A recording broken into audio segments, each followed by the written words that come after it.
Hey guys, Ben here. We've got another short story for you now.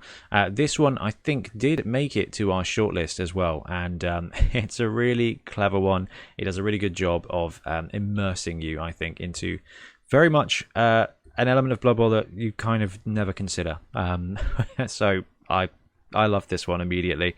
I'm not even going to talk about it anymore. This is Bitten by James Farrell.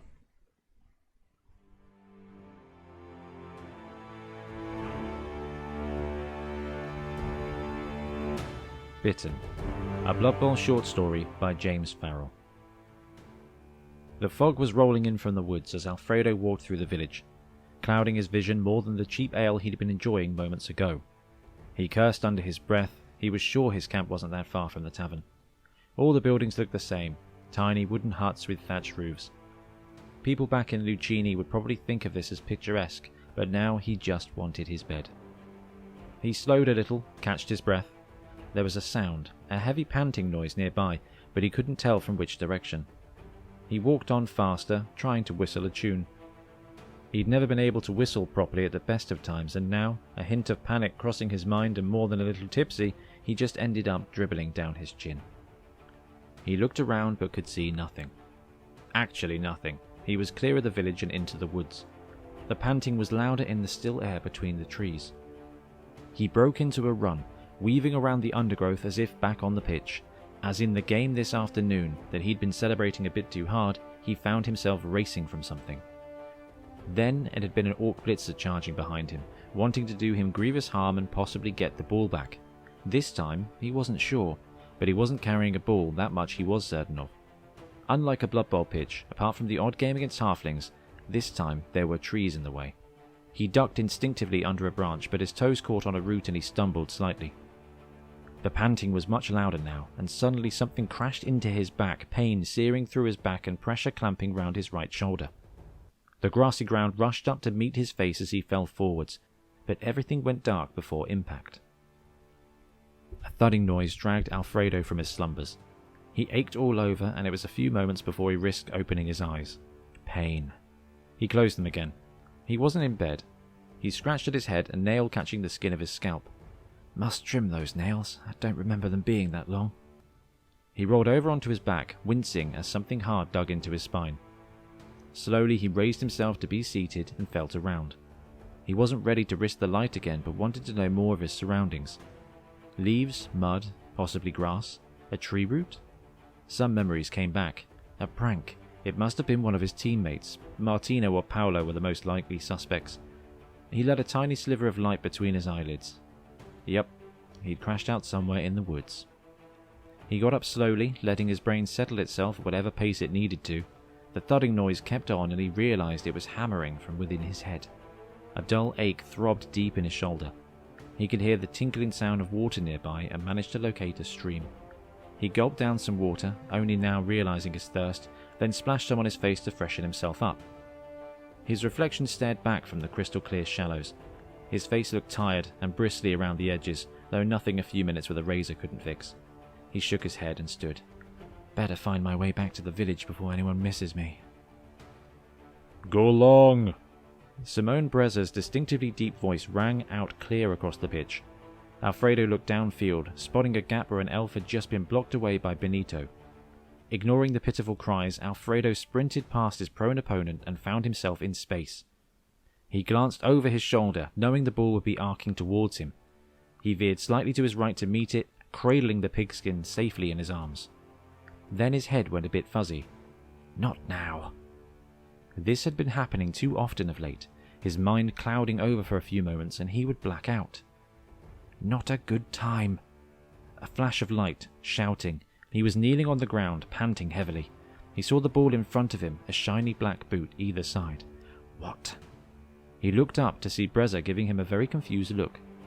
Alfredo felt the same. Both men reached out for the ball at once, but suddenly a white-clad elf appeared between them and kicked it free before disappearing again.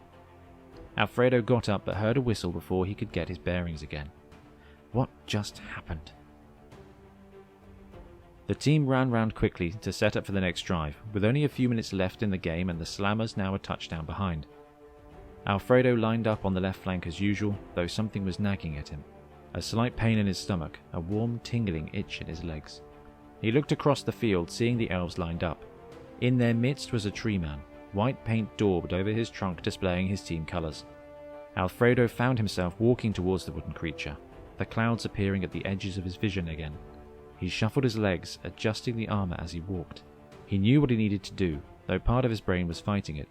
He opened his trousers and let a stream rush free, and the nagging pain gave way to a blissful relief. "Oi!"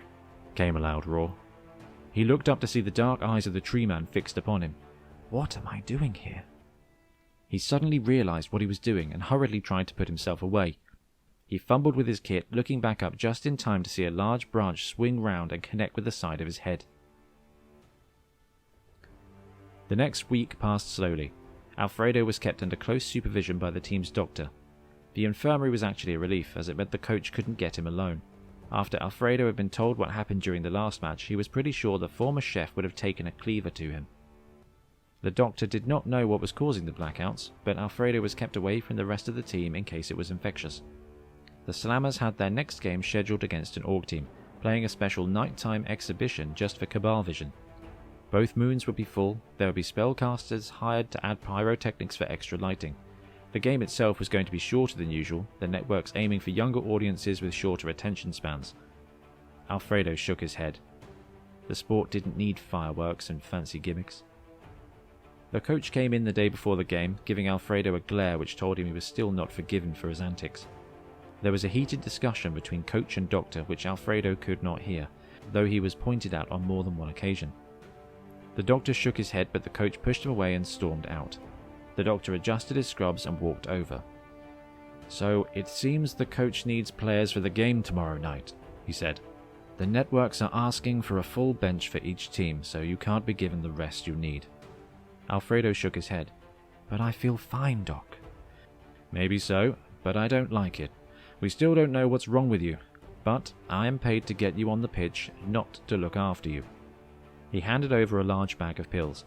"Take some of these before the game, and any time you feel the clouds coming back, come and grab a few more." "Will they stop it?" Alfredo felt his heart lifting. He was not enjoying losing moments of his life to these blackouts, and knew that in a dangerous career like his, the next one could be fatal. The doctor shrugged and ushered Alfredo out of the door he held open. "No idea," he said. "But there's nothing more I can do for you." He was toying with the golden coin around his neck, which Alfredo knew meant he was quietly praying to Ranald for favour. This doesn't bode well. The doctor was not generally a religious man, usually only relying on his deity when gambling away his pay in an evening. It was the night of the game. The Orcs were clad in deep blue armour with white leggings, and buoyed by the flashes of lightning and fire, they had smashed into the humans with a fervour not often seen in a friendly game. Alfredo looked at the bench around him. There were a good few players laid out. The doctor rushed around madly, throwing water on some, forcing pills or potions into the mouths of others, but it was looking more and more likely that Alfredo's rest was going to be broken. Sure enough, by the interval he was needed. As the officials helped clear the pitch of debris and bodies from the halftime show, Alfredo joined his remaining teammates on the field. A cold breeze swirled around the pitch and he shivered, no longer sheltered from it in the dugout. He fumbled in his pocket and pulled out a small handful of the pills, gulping them down. The taste was foul, but he didn't want to forget what he was doing just when an enraged orc was barreling towards him. Mario Insanguinato patted him on the shoulder as he ran past into place. "Clear your head, Frido," his captain said. "We know you're suffering, and although the coach might look threatening, the rest of us know you're doing your best." Alfredo smiled. Insanguinato had always been able to pick a player off the ground, literally as well as metaphorically, which is why he was such a good captain for the team. Then he winced. The blitzer had managed to hit exactly where the deep pain was worst. Alfredo shoveled another one of the large pills into his mouth. The whistle went and an orc booted the ball deep into the Slammer's half. Breza grabbed it and headed into a pocket of players.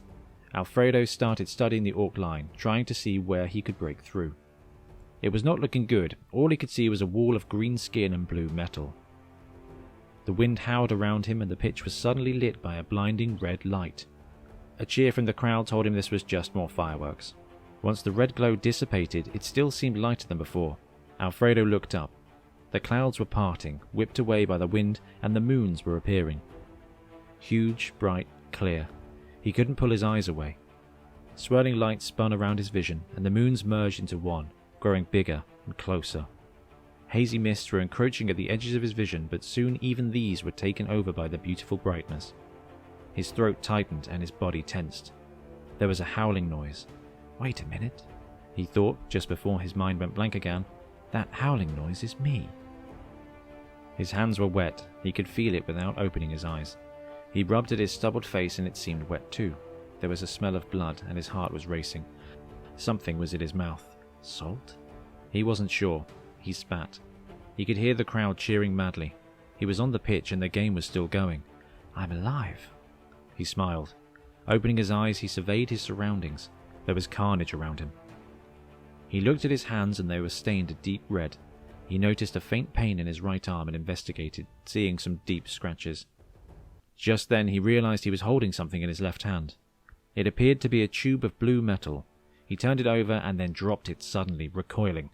As it fell to the floor, a green arm slid out. The crowd cheered again, even wilder than before. Alfredo looked around.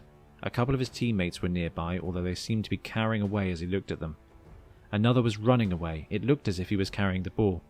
Years of training kicked in and Alfredo stumbled forwards to support, almost tripping over something at his feet. It was the referee, or rather, it had been. It looked as if something had taken a chunk of his neck out. Are those teeth marks? He shook his head. That didn't matter. He ran downfield. A replacement official ran on just in time to signal for the touchdown, then notioned that the game was over. The Slammers had won, although there were only a small handful left walking to celebrate. The orc seemed to have disappeared. There was a clap on his back and he spun around. The coach was there, the doctor lurking behind him. Kid, you did great, the coach said, smiling broadly. I think you may have taken a couple of our players out and a few fans, but I've never seen orcs run away from a fight before. It was worth it. He lowered his voice and tapped his nose. The referee was a nice touch too. With that, he spun around and walked off again before barking in the direction of the doctor. Doc, get more of those pills. I want him doing that more often. The doctor gave Alfredo an apologetic look, then raced off after the coach. Alfredo could feel his heart slowing down now, and it was starting to feel a bit sick. What is happening to me? The last game of the tour, and it was a sellout. Alfredo was tanked up on the pills, the coach having forced a few more down his throat before letting him head out for the kickoff. He watched as today's opponents, a team of skeletons clad in dull grey armour, shambled slowly onto the pitch opposite. Already he could feel the clouds appearing in his eyes again. He looked over at the dugout. Hopefully he could catch the eyes of the doctor, but the small man was not to be seen. His coach gave him a broad smile. Who is that? There was another man in the dugout who he didn't recognize. Dark robes pulled back over a skinny face surrounded by crazy white hair. He was deep in conversation with his coach.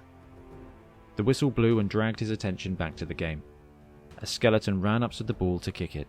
Alfredo's heart was beginning to race again. His palms were sweating and his tongue felt dry. He felt as if he was watching everything on a slow-motion Cabal Vision replay, though he had faced skeletons before and often had felt like that. There was a dull thud and a crack.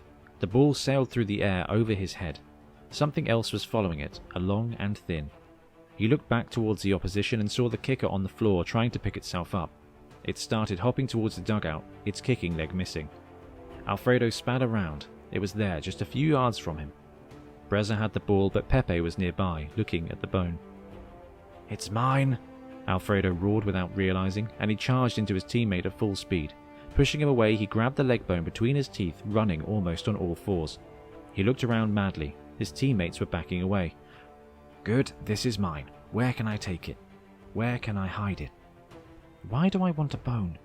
I need to hide it so no one else can get it. He ran towards the dugout, leaping into a dark corner and began scrabbling at the dirt. Lucky I let my nails grow this long. Didn't I cut them yesterday? They really help with digging. Why am I digging a hole again? He glared around as he heard movement behind him, but it was the robed figure and he didn't seem interested in the bone. It is still mine.